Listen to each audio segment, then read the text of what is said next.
I knew I had a fishing problem when Connie bought me a key ring for my birthday, and it said, "I love you more than you love fishing." I kind of thought, wow, she loves me a lot. She really loves me a lot. I caught 2 nice fish yesterday. I won't go into details, but they were nice. I mean, 13 and a half inches, 14 inches fat, chunky. One of them came out of the water. I mean, I could go into details. He got air, he got about 4 foot in the air. I went and hit that spot this morning before worship, but they were gone. I fish for fun, but Peter, James, and John were professionals when it came to fishing. This wasn't a matter of entertainment for Peter, James, and John, as fishing is for me. It was their profession. If they didn't bring in a catch of fish, then the kids didn't eat. The kids didn't get shoes and clothing and things like that were needed. When they went out fishing, so when they came back, they could sell the fish and pay their bills and pay the wages of the guys that would work for them. And they also had to pay their taxes too. So this was a very serious business when it came to not catching fish. And that's what happens in Luke chapter 5. Peter had a bad day or a bad night at work. They'd been out all night fishing, and when they went out fishing, they would go out, and this was hard labor. This wasn't doing a bit of fly fishing as I do, or even sitting with a pole in the water, or a pole and a line in the water. This was hard graft. This was tough work. These were tough men that did it. And they'd been out all night fishing and hadn't caught anything. And they're back cleaning their nets and probably mending the nets as well. And as they're cleaning their nets and mending them, Jesus and a huge crowd comes down to this area. This geographical area that they're in has got a wide open space for crowds, where crowds could gather around Christ. And the crowds come down, and Jesus is teaching them. So much so many people that they're crowding in on Christ. And there's Peter, James, and John, and everybody else cleaning their nets, guys who had been up all night, hadn't caught anything. What were they thinking about as they did that? Well, they might have been thinking about the past night's work and why they didn't catch, and maybe went to the wrong area, maybe someone picked the wrong spot. They're wondering why there's a lack of fish. You should have been catching there. Maybe they're thinking about, will they catch fish tonight? Because they got to go out again, that's for sure. Because again, bills got to be paid, kids need to be fed, they need shoes, taxes have to be paid, and everybody's got to eat. So maybe they're wondering if they'll catch fish tonight.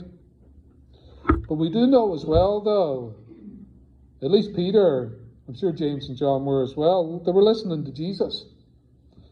Because later on, the conversation's going to get uncomfortable. Because whatever Jesus was preaching made Peter very uncomfortable in that boat. It's interesting that Jesus involved his life and himself with these struggling fishermen. In verse 3, and I love this text. If you have a chance, go over it again in your own time. In verse 3, Jesus gets into Peter's boat and asks him to go out into out from the shore. So that he's got a nice, a natural area here where his voice is going to project over the water. But it's interesting, Jesus doesn't ask to get into Peter's boat. He just gets in. He's in the boat now. Before he asks him to go take him out onto the water. Now, how does Peter feel? Jesus is just the teacher has just got into his boat uninvited. And Peter's cleaning the nets and with the rest of the guys. So now he has to leave the nets, which need to be cleaned, because if they're going to get a catch tonight, those nets have to be ready to go. So now he's asked by Jesus to go out into the shallow water. And I wonder if Jesus, when he saw Jesus get into the boat, he wondered, oh no, here comes another sermon. He's focused in on me. When really what I need to do is I need to be catching fish. Because the kids need to be fed, family, the bills got to be paid, taxes need to be paid, maybe have to fix some equipment. And here now Jesus has got into the boat, maybe he thinks I'm going to get a sermon from him. I think at times we might feel like that ourselves. You know, I don't need any more Bible study. I get quite a bit of it, or I don't need more prayers and more singing. I've got real life problems. Because that's what Peter had, right? All these guys had real life problems. And this one was financial in nature, related to their business. What I really need, God, is I need this money sorted out. I need this family member healed. I need my job problems sorted out. I need to find the right place where I can get people around me who care about me. Or I need a better church or whatever. I think I've got real life problems. So give me a break, God. Peter was thinking that way. I'm not sure. It's all conjecture. But now the rabbi just got into his boat. And he's asking him to take him out onto the water. Could Peter have said no? Sure he could. He could have said, I'm sorry. We didn't get any fish last night. We need to get these nets sorted out. I'll help you out another time, but now's not good. But he could have said no, but he didn't. He takes Christ out onto the water. From that day forward, his whole life has changed. In the split second, he made the right decision, and now his whole life has changed. It's important for us to keep in mind that nothing has changed today for you and I. Christ has not changed. We talk about inviting Jesus into our lives. You've heard that over and over again. He's not waiting for an invitation. He comes in. He just steps in to your life and says, are you ready to go? And you have to make a decision. Are you ready to go? Because if you say yes to him, if you go out on the shallow water with him, your whole life's going to be changed. Forever. Because that's what he does. Christ enters into our lives. We say yes to him, and our lives are never the same again. Because Christ calls us to participate in his mission. And that's what Peter was doing here. Even unknowing to him, taking Jesus out onto the shallow water so he could preach the good news to the crowds and the mission of God could be accomplished.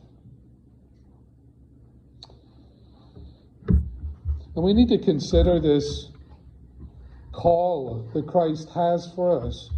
Listen, life without Jesus is an empty grind. Life without Christ is you get up, you eat, or you sleep, you get up, you eat, you go to work, you do your shopping, you pay your bills, then you pay more bills, then there's some more bills come in that are unexpected, then the big bills arrive. Later on, as you pay for your schooling, you pay for your degree. After that, you apply yourself in your position and you save your money and you scrape and you get enough money for a deposit on a mortgage, or depending how the banks feel, because they're going to get the house anyway when you go bust. They might, just give you the money at a low interest rate and then take it all back when the economy crashes. But that's what you do. You pay college bills, then you get married, you have kids, you pay out for them, you attend a few weddings, you attend a few funerals, and then the last one is your own, and it's all over. That's life without Christ. Occasionally you get to go on vacation and lie there for 2 or 3 weeks on a beach, worried about having to go back to work to pay the bills. That's life without Christ. But for us, and the invitation is for those that are not in Christ, everything changes when you invite Christ, or when you say yes to Christ, when he calls you to go on this mission. Everything changes the way it changed for Peter. There's one thing that irritates a fisherman. It's telling them how to fish. I know I'm bad at it. I don't need your advice. I have tried that spot. I know the fish are down there. I tried it for an hour. I'm not going back until I want to go back. But people will sidle up to you when you've got a fishing rod and start giving you advice. Fishermen don't like it. We don't. It irritates us. Jesus says to a professional fisherman, let's go fishing. A fisherman who had a bad night at fishing, and Jesus says, let's go fishing. And who is Jesus? We must remember this. He's a carpenter. What do carpenters know about fishing? They don't know anything about fishing. He might have called them in if there was a problem with the boat needed fixed. Though they probably had their own guys and had the skills to do that themselves. But a fisherman doesn't know anything, or a carpenter doesn't know anything about fishing. And a rabbi, now he's a preacher, they don't know anything either. And he says to Jesus, or Jesus says to Peter, let's go fishing. The ignorant carpenter says to the expert fisherman, let's go out into the water. And he chooses the wrong time to do it. They didn't go fishing in the deep water during the day. They did it at night. So Peter's being called to do something totally irrational. It doesn't make any sense. It's foolish. It's something contrary to all of his life experience. To listen to a carpenter instead of listening to himself. And that's why he's saying more than he's saying when he says, Master, we've worked all night. We caught nothing. I think he's saying you don't understand what you're talking about here. In a soft kind of way. But because you say so, I'm going to let down the nets. What would you have done in this situation? What would we do if Jesus called us to do something contrary to all of our experience? Something that this world calls irrational or even foolish. Because the other fishermen had to see them leave. In front of all his colleagues. He's heading out into deep water. And everybody that knows everything about fishing is around there. And they're like, what are they up to? What are they doing?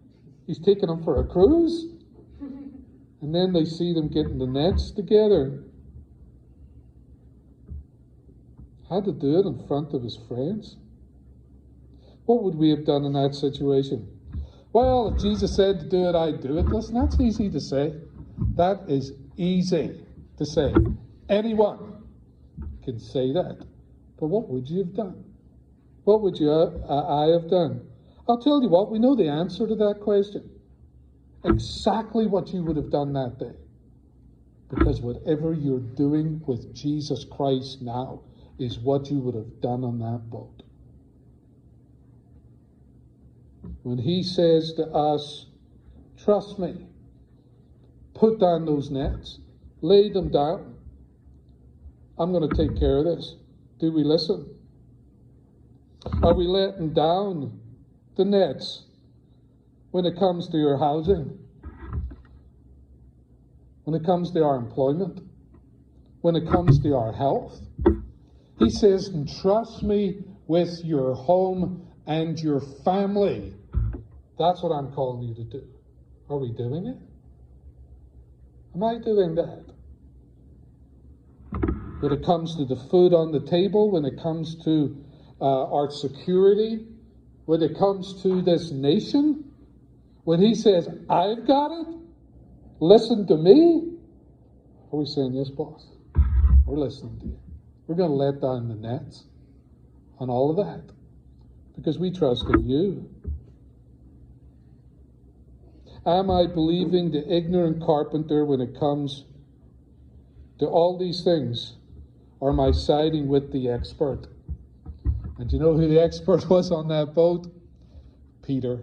And at times I think I'm the expert in my boat. The me, myself, and I.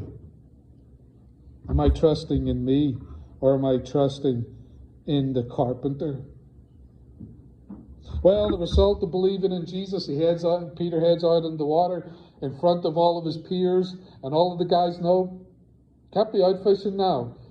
They're putting the nets down. What are the idiots doing? And they put the nets down and they caught nothing. Zero, silch, nada. And everybody laughed at Peter. Like all those years of experience, and the idiots out there during the day with the carpenter, putting a net in the water, and they talked about him and laughed at him and mocked him for the rest of his life. Is that what happened? When he trusted in Jesus? No, that's not what happened, right? It wasn't a total bust. Listen to this. Now, with the size of this, you may not be grasping here. When they had done so, they caught such a large number of fish that their nets began to break. So they signaled to their partners in the other boat to come and help them. And they came and filled both boats so full that they began to sink. Now, you have to ask yourself this question, and please someone do the math at a later date. I tried to do it this morning as I was wrapping this thing up before I came in. I couldn't score it away, but someone who's good with math, do this. The fishing boats on the Sea of Galilee were 27 feet long. How do we know? We found one. There's one is preserved in Israel. 27 feet long, 7.5 feet wide, and about 4.3 feet tall. Now, they filled both of these boats with fish, and they were sinking. How many fish is that? What does it take to put fish in two 27-foot long boats, enough fish to nearly sink them? You had to drive up there with 18-wheelers full of fish and dump them into the back of those boats to sink them. Talk about a catch. Mind-boggling. This had to be a fisherman's dream. Our boats are sinking. We've caught so many. What does that say to us about Jesus? Well, it says we're to believe Jesus and not the expert in our lives. And if we're the expert on how life should all be going, let's not listen to that expert anymore. Let's listen to the carpenter and put down the nets. Believe and obey Jesus. As we do that in our lives, the nets will break with life. That's what came out there, as Roger said in his prayer today. Thank you for the new life. It all came out of that ocean. And everybody got to eat, and everybody got taken care of, and everybody got paid, and everybody got their houses and their taxes and all of that done. Let's trust Christ for that. Listen, as you do, you're going to have giant catch experiences. You're going to. It's just a matter of trusting in Him. And here's the thing, and I'm getting our third point, short conclusion. If a miracle like this happened, you'd think you'd focus on the miracle, right? I always thought that I would. But in verse 8 it says, when Simon Peter saw this, he fell at Jesus' knees and said, "Go away from me, Lord. I'm a sinful man." That's contrary to the way we think. You'd think, wow, fish everywhere, boats sinking. As the boat's going down, he's focused on Jesus. Peter doesn't look at the fish. He looks at himself. And he's on his knees. And what's he surrounded by? In a boat that's so packed with fish. He's on his knees in the midst of a bunch of fish. It's kind of comical. But he's not focused on that. He's focused on his sin. "Go away from me, Lord, I'm a sinful man." It's interesting, Jesus doesn't argue with him there. Preachers today would argue with you. Pretty much anybody's going to argue with you. Well, not anybody, but a lot of people will. I'm a sinful person. Oh, no, you're not that bad. Let's look at your life. 60, 50, 40, 30, 20, 15 years on the planet. You're not really that bad. Look what you've done and what you haven't done. Jesus doesn't argue with them. Jesus doesn't say, "Oh, no, Peter, you're a good guy. We all have, everybody's got problems. I'm here to help you get your problems fixed. And, let's get you just shaped up a little and get you functional." He doesn't do that. But he doesn't do the try harder bit either. There's lots of people who want us to try harder. Try harder as a Christian. Oh, you've got this sin, that sin, the other. Well, you just need to follow these 12 steps of spiritual discipline and try harder. And Jesus doesn't do that. Do people think we don't try? We're doing the best we can in this. Anybody that's come along and telling you to try harder when it comes to sin, they need to shut it. Don't put up with it. Don't entertain it. Don't listen to the guilt trippers. Turn it off. Throw the book away. Find somewhere else and other people to be around. Jesus didn't get Peter to focus on sin. He got him to focus on him. On him. Not on the miracle. Not on how bad he was. But on him. And then he says to him, "I will make you fishers of men." The focus is out. He's getting them to focus out now. He says, "I'm going to look at and the crowds are still there, right? Look, there's the shoal. There's the fish. We're going to go fishing for them." Brothers and sisters, we need to give ourselves a break from our sin and our endless focus on it. There's work to be done. God provides for Peter through Christ in the boat, and his first thing is to look at himself and feel bad about himself. That's, of course, there was no argument that he was a sinful man, as we said. But we have to get the focus off us when the Lord delivers us. Well, I don't deserve it, and God, I'm this, that, and the other. God says, I know who you are. I'm here to bless you, but I'm here to get you focused outward and to get with the mission.